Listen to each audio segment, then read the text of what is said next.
Hello friends, centre of gravity chapter हम discuss कर रहे हैं और उसमें हम न्यूमेरिकल आज हमारा 4 करेंगे। इसके पहले 3 न्यूमेरिकल्स हम कंप्लीट कर चुके हैं। ये हमारा 4th और इस टॉपिक का लास्ट न्यूमेरिकल है। अगर आपने पहले वाले न्यूमेरिकल्स नहीं किए हैं तो पहले वो सॉल्व करें, उसके बाद इस पे आएँ, अदरवाइज़ ये समझ में नहीं आएगा। तो यहाँ पे एक सी सेक्शन दिया है और इसका हमें सी जी फाइंड करना है या सेंट्रोइड फाइंड करना है। तो हम स्टेप बाय स्टेप फॉलो करते हैं।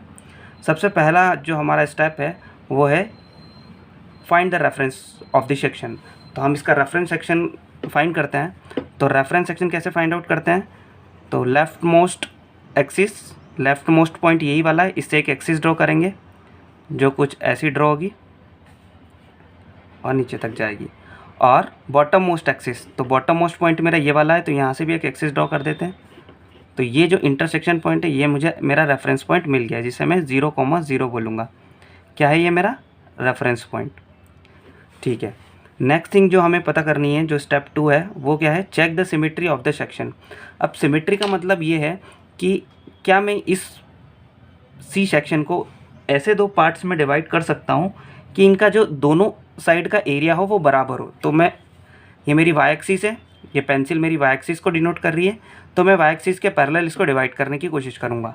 तो यहाँ पे अगर मैं बीच में रख दूँ तो यहाँ से मुझे पता चलता है कि मैं इसे दो सेक्शन में अगर डिवाइड करता हूँ तो इसके एरिया अनइक्वल है, क्योंकि ये पोर्शन में ये वाला एरिया एक्स्ट्रा आ रहा है जो कि इधर नहीं है। बट अगर मैं इसे एक्स एक्सिस, ये मेरी एक्स एक्सिस है, ये मेरी एक्स एक्सिस है, रेफरेंस एक्स एक्सिस, अगर मैं इसको सेंटर में कर दूं तो यहाँ पे मुझे पता चलता है कि इस साइड का एरिया और इस साइड का एरिया, ये दोनों एरियाज आपस में बराबर है। तो मैं इसे इस एक्स एक्सिस के पैरेलल इसे डिवाइड कर सकता हूँ। तो हम एक रेफरेंस लाइन, एक इंटरसेक्शन लाइन खींच देते हैं। ये मैंने ड्रॉ कर दी।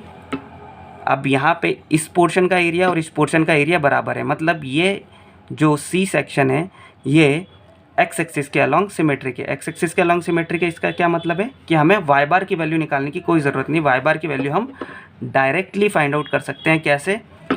हम टोटल वाई देखेंगे कितना है। तो सबसे जो रेफरेंस पॉइंट से लेके सबसे लॉन्गेस्ट डिस्टेंस वाई पे कितनी है, तो ये पूरी लेंथ यहाँ से लेके यहाँ तक 100 की है और हमारा जो सेक्शन है वो बीच में से गुजर रहा है, तो मतलब 100/2।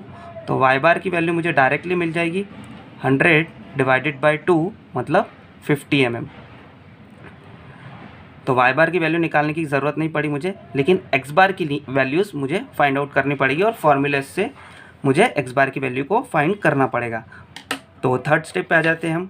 पहले लिख लेते हैं, दिस सेक्शन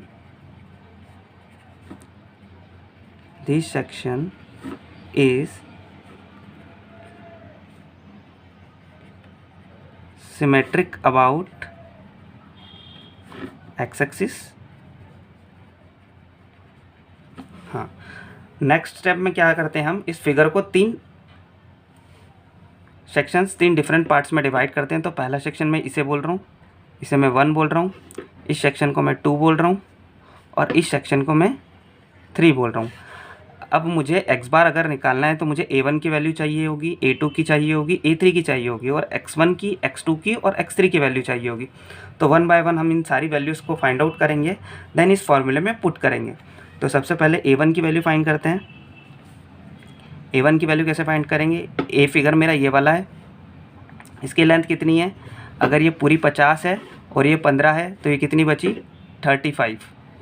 ये पूरी 50 है, यहाँ से लेके यहाँ तक 50 है, मतलब ये वाली डिस्टेंस यहाँ से लेके यहाँ तक 50 है। 50 में से 15 माइनस करेंगे, कितना बचा? 35 मल्टीप्लाई बाय ये वाली लेंथ कितनी है? तो ये भी 15 है, क्योंकि ये और ये बराबर है, तो ये भी 15 है। तो 35 × 15 कैलकुलेट कर लेते हैं। 35 × 15 525 mm²। सिमिलरली A2 की वैल्यू फाइंड आउट कर लेते हैं। A2 की वैल्यू क्या होगी? तो A2 की ये 15 और ये टोटल लेंथ, तो 15 × 100, यहाँ से मुझे मिलेगा 1500 mm²। सिमिलरली A3 की वैल्यू फाइंड आउट कर लेते हैं। क्योंकि सेक्शन 1 और सेक्शन 3 बराबर है तो इनका एरिया भी बराबर ही होगा। तो कैलकुलेट करने की ज़रूरत नहीं है, फिर भी हम लिख देते हैं।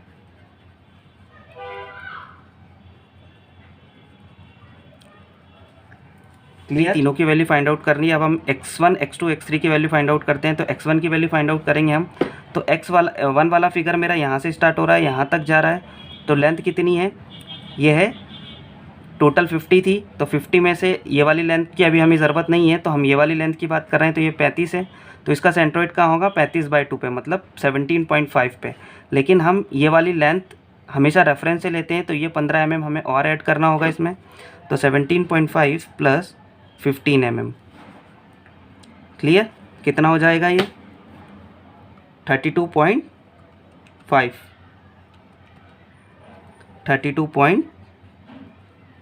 mm। x2 की वैल्यू फाइंड आउट करेंगे। तो x2 के केस में हमें फिगर 2 की बात करेंगे। सिर्फ फिगर 2 यहाँ से लेके यहीं तक जा रहा है और टोटल ये 15 है, तो 15 डिवाइडेड बाय 2, मतलब 15/2 कर देंगे हम, तो हमें x2 की वैल्यू निकल जाएगी। x3 की वैल्यू भी सिमिलर x1 की जैसे ही होगी, क्योंकि फिगर दोनों सिमिलर है। तो यहाँ पे हमें 15 और ऐड करना होगा, तो ये पूरा हो जाएगा 32.5। अब हमारे पास सारी वैल्यूज़ है, हमें सिर्फ फॉर्मूले में पुट करनी है। तो हमारा फॉर्मूला ये रहा, a1x1 plus a2x2 plus a3x3 upon में a1 plus a2 plus a3। यहाँ पे हमने 3 भागों में 3 सेक्शंस में इस फिगर को डिवाइड किया था, इसलिए यहाँ पे 3 डिजिट तक ये चीज़ें चली। अगर 4 सेक्शन होंगे तो यहाँ पे एक टर्म और बढ़ जाएगी, a4 x4, और अपॉन में a4 और ऐड हो जाएगा। वैल्यूज़ पुट करते हैं। a1 की वैल्यू है 525, a2 की वैल्यू 1500, a3 की वैल्यू है 525। x1 की वैल्यू है 32.5, ये हमने बाय मिस्टेक गलत कर दिया था यहाँ पे, इसको हम सही कर लेते हैं। 32.5 और यहाँ पे भी 32.5। इसको कैलकुलेट करेंगे। कैलकुलेट करने के बाद जो वैल्यू आएगी आपके पास वो यह होगी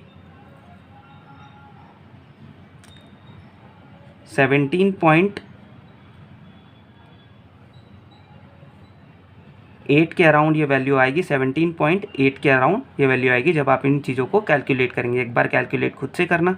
अब हमारे पास दोनों वैल्यूज़ हैं, तो हम लिख सकते हैं g ब्रैकेट x बार की वैल्यू 17.8, y बार की वैल्यू हम ऑलरेडी निकाल चुके थे 50। इसको अगर हम डायग्राम में दिखाना चाहें तो हम दिखा भी सकते हैं। x बार की वैल्यू x एक्सिस पे दिखेगी, मतलब यहाँ पे दिखेगी।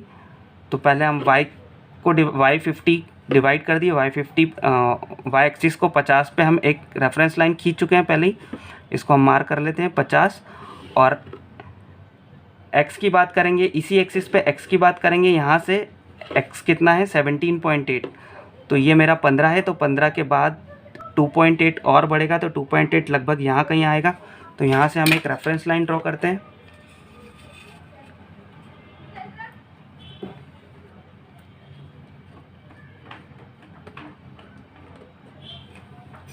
तो इसका CG कहीं यहाँ कहीं होगा। क्लियर? तो ये क्वेश्चन था। Subscribe now and press the bell icon.